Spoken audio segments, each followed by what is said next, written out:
Alright, ladies and gentlemen, I'm here on the Ncaa, and I'm here to recap the game of the NCAA tournament so far. Number 6 BYU beating number 3 Wisconsin 91-89 reaction. BYU will advance to the Sweet 16. Their opponent will be to be determined. But what an ending, man. Wisconsin had a chance to tie it there or win it with a Ncaa. Shot doesn't go and BYU runs out the clock. That was an insane ending and the game of the tournament. I figure it would be, because both these teams score a lot offensively. They're two of the highest scoring teams, I would say, that mostly rely on their offense. Wisconsin's a solid defensive team. BYU, sometimes good, sometimes bad. But this was a very high scoring game and I enjoyed it. You know, there was a questionable flagrant 2 foul I disagree with, but yeah, I'll talk about it next. But yeah, Wisconsin, man, lose another March Madness game this decade. Greg Gard and March Madness hasn't fared well, man. 2020, obviously, there was no tournament. But in 2021, 2022, round of 32 exits. They missed it in 23. 2024, they were round of 64 exit. 2025, round of 32 exit. Oh, look, this year, that Wisconsin was way better than I thought they would be. The emergence of Ncaa, they were just way better than I thought, but they sold the Big Ten.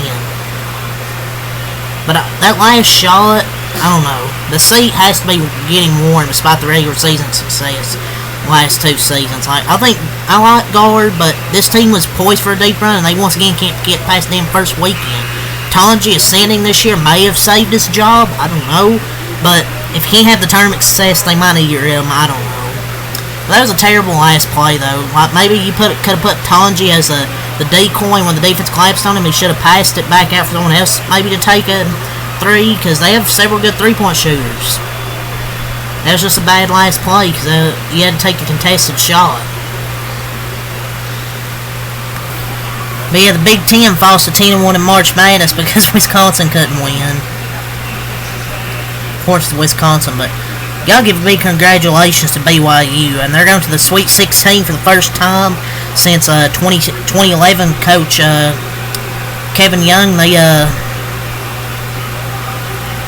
They beat Wisconsin and the referees. The refs tried their best to give Wisconsin a chance in this one. But Ncaa, I thought, gave it his all.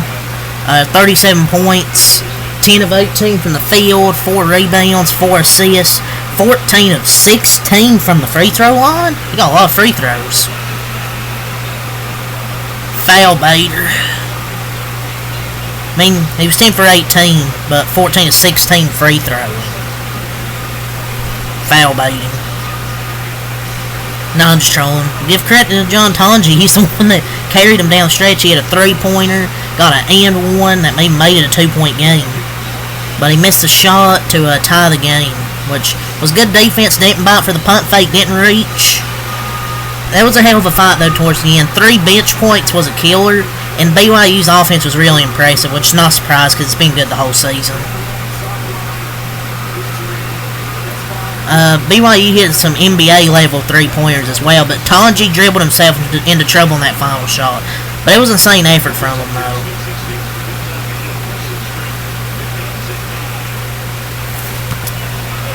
Hell of an effort, though. Blackwell, 21 points, 3 assists, 6 rebounds for the other guard, John Blackwell. They had a very good set of guards this year with Ncaa and Blackwell. Stephen Crowell, 10 points. Klesmet, 12 points.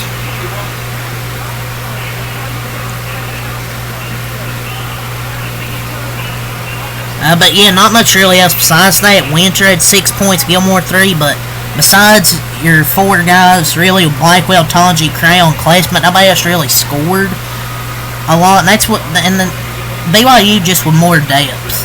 Obviously, Richie Saunders led the way, 25 points, 7 rebounds for Richie Saunders, 3 of 4 on 3-pointers, and he's definitely their best player. Man, that dude's a baller. I wish he was a Kentucky Wildcat, but I mean, love watching this BYU team and Richie Saunders play. Igor Demon hit a big 3 down the stretch, like an NBA level 3-pointer. He was big in this game. Hit a clutch 3 at 11 points, 8 assists, 8 rebounds, and only 1 turnover, near triple-double, and hit a clutch 3-pointer. Keba Keita, 10 points, 6 rebounds for Keba Keita. Mag, 7 points. Trevin Cannell had 14 points. Down while he didn't score, he had 6 assists. Dawson Baker, had 8 points, and he got ejected, which I definitely disagreed with, but I'll get into it in a moment. Trey Stewart, 7 points. Fosani Traore, 6 points, 5 rebounds, and Buskovich, 3 points. Wisconsin had 4 guys score, but really 2 of them were the big factors. BYU just a whole team effort, as they're going to Sweet 16, 26-9 record, and Wisconsin's season will end 27-10.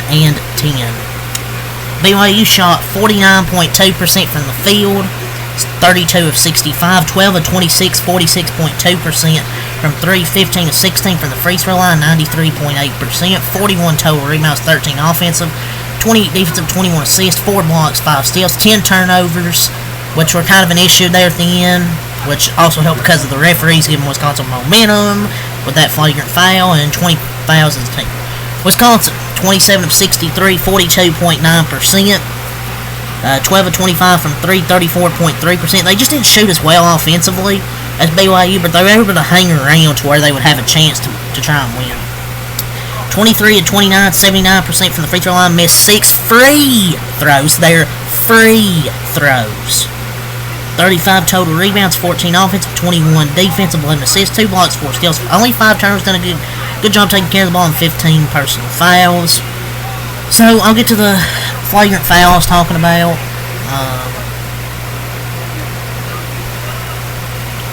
And I'll talk about the scheduling.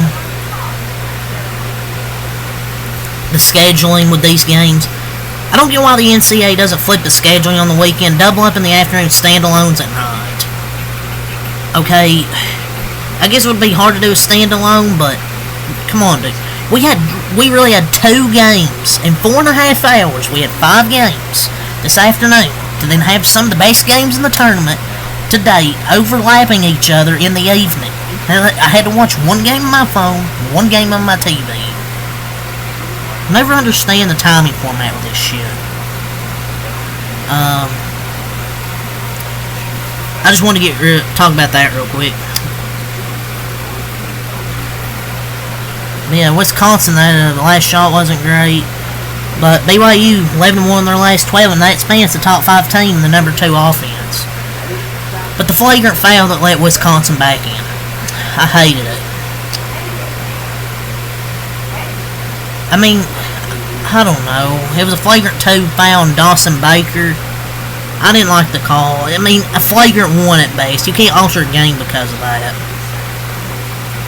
And he got up, and then he acted like he was hurt that bad. Absolute joke, because getting double-teamed, you can't go through someone else's groin to escape a trap. It's not. How can you prove it's on purpose? Because you have to have clear and conclusive video evidence. Because maybe he's trying to get through there. I don't know. But this is the worst rule in the college game, the stupid groin thing. Because how can you tell it's on purpose? I mean, it didn't look on purpose, but how am I supposed to know? I don't think that should be an automatic ejection. Look like he's just trying to split the double team. I feel like by their rules, it could have been a no call. But besides that, I love the game. It's March, but it was also kind of a ref show as well. Refs getting involved for Wisconsin. But this game was it was so good to watch. Great shot making by both these squads. But Kevin Young going to be in the Sweet 16. Now that was a March Madness game. So yeah, that's really all I got to say here. Until next time, out. Peace.